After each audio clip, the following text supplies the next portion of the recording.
ભાવનગરમાં કોડીનયુક્ત કફ સિરપનો જથ્થો જપ્ત કરવામાં આવ્યો। સનેસ ગામ નજીક નશાયુક્ત સિરપ સાથે એકની ધરપકડ કરવામાં આવી।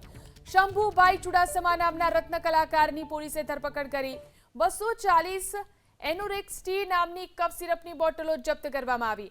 શંભુભાઈએ નશીલી સિરપ નાગજી ચુડાસમાને આપ્યાની કબૂલાત કરી। પોલીસે નશીલી સિરપ આપનાર નાગજી ચુડાસમાની શોધખોળ શરૂ કરી છે। 1,07,000ના મુદ્દામાલ સાથે શંભુ ચુડાસમાને દબોચી અને વધુ તપાસ શરૂ કરવામાં આવી। તો નશીલી સિરપનો જથ્થો ઝડપાયો છે। આ સાથે જ એક વ્યક્તિની પણ ધરપકડ કરી લેવામાં આવી છે।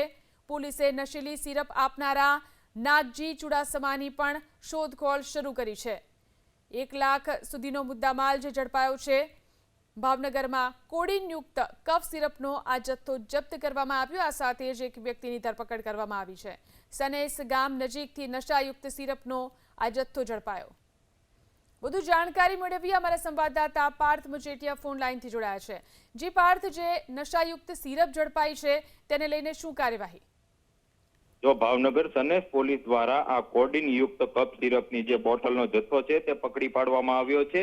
એ પ્રમાણે જે યુવાધન હોય છે કે જે નશો કરવા માટે આ કોડીન યુક્ત સિરપનો ઉપયોગ કરતા હોય છે અને આ ગેરકાયદેસર જે વેચાણ થાય છે તેના પર લાંબા સમયથી પોલીસ દ્વારા રેડ કરવામાં આવી રહી છે। તેના જ ભાગરૂપે સનેસ જે ગામ આવેલું છે ત્યાં નિરમા ચોકડી પાસેથી આજે જે કોડીનયુક્ત સિરપનો જથ્થો છે તે શંભુભાઈ ચુડાસમા નામના રત્ન કલાકાર પાસેથી પકડી પાડવામાં આવ્યો છે। 240 જેટલી જે બોટલ હતું તેને પકડી પાડી છે, જેમાં 1,07,520 રૂપિયાનો મુદ્દામાલ કબજે કરવામાં આવ્યો છે અને આ રેડની અંદર નાગજીભાઈ ચુડાસમા નામના વ્યક્તિ હાલ ફરાર છે। તેની શોધખોળ છે તે સનેસ પોલીસ દ્વારા હાથ ધરવામાં આવી છે।